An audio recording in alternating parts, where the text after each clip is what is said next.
đại kèo của nó cho nó mấy tức. Rồi tao nhảy vào để mình khống chế này.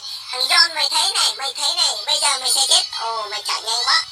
Rồi quay lại để mình pha tiếp tục là đường dưới, mình dọn lính xong mình hỗ trợ đường dưới. Mọi người chú ý dùng mình cái này. Rồi bây giờ đến lượt mày chết này, thằng John mày có ra đây. Rồi bắt đầu Buster với Zika nó đang chiếm rừng của mình, nó láo ghê á, công nhận không thể chịu nổi nó luôn này.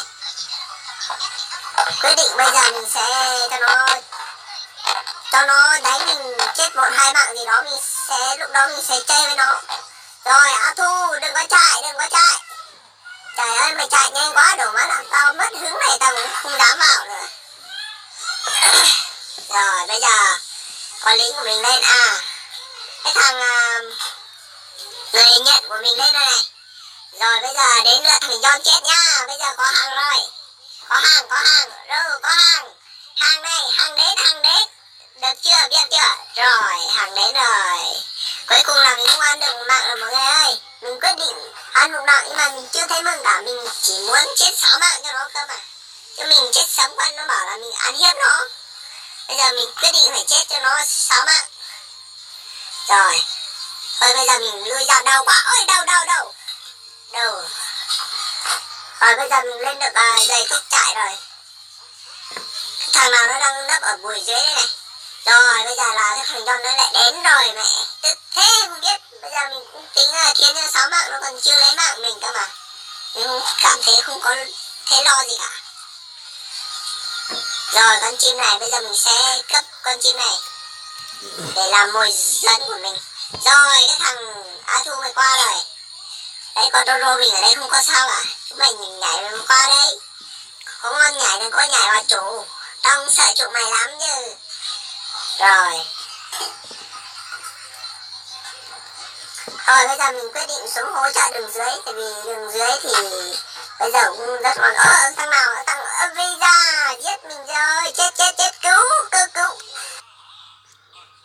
Băng nhược thần công này, Kim Luân Pháp Vương tái thế này.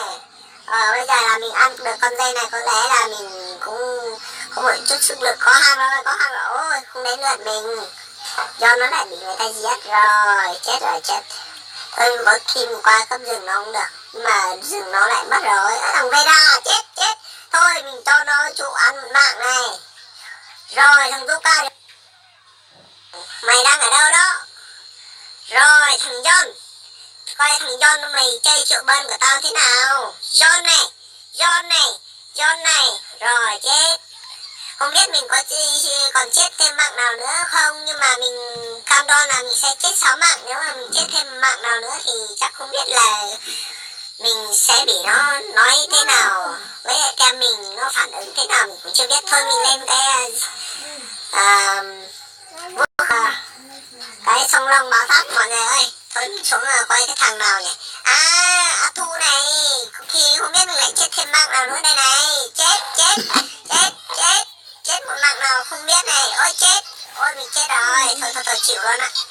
Rồi bây giờ là có khi là mình không cần biết là mình chết hay sống, mà mình quyết định là cho nó ăn 6 mạng. Nhưng mà mình cuối cùng mình cũng được 5 mạng, hỗ trợ được 4 mạng. Mọi người coi mình bây giờ mình về nhà. Nói chung là mình ăn cơm chỗ đã để nó canh chừng coi chừng thế nào. Rồi lính của nó lấy mình thêm trụ nữa. Bây giờ quyết định mình còn 3 trụ, nó là còn 6 trụ. Rồi đến nhà. Bây giờ thôi để mình ăn con quái này, để con bùa đỏ này để lên giáp. Rồi mình lên cái sông long báo tắp cái đó. Rồi mình ăn con tắc kè tinh này, con dây tinh. Thôi mình sợ. Thôi mình chạy thôi. John đừng có đánh. Anh mày không muốn chết đâu. Rồi anh mày về. Anh mày không chơi nữa. Anh mày về. Rồi ok, anh mày về được rồi. Cuối cùng mày cũng không thể nào chiếm được mạng anh mày. Thôi bây giờ có mạng Luca mày đại đường dưới hả? Anh mày đang qua đây nha, anh mày biết anh mày đánh không lại đâu. Thôi thằng Buster, thôi thằng Luca, thôi mày quay lại. Đừng có chạy. sao đồ má anh mày lại khiến cho mình mạng nữa à? Thôi chết chết chết chết chết chết chết chết chết anh mày lại khiến thêm mạng chết chết rồi thôi mình cũng không chết được, mình may quá thôi mình lên được xong long báo táp rồi mọi người ơi. Thôi bây giờ đến mình hút thêm một tí máu đã rồi. Thôi hay mình hút ăn con khỉ tinh này, quái tinh khỉ này, Veda này rồi ok.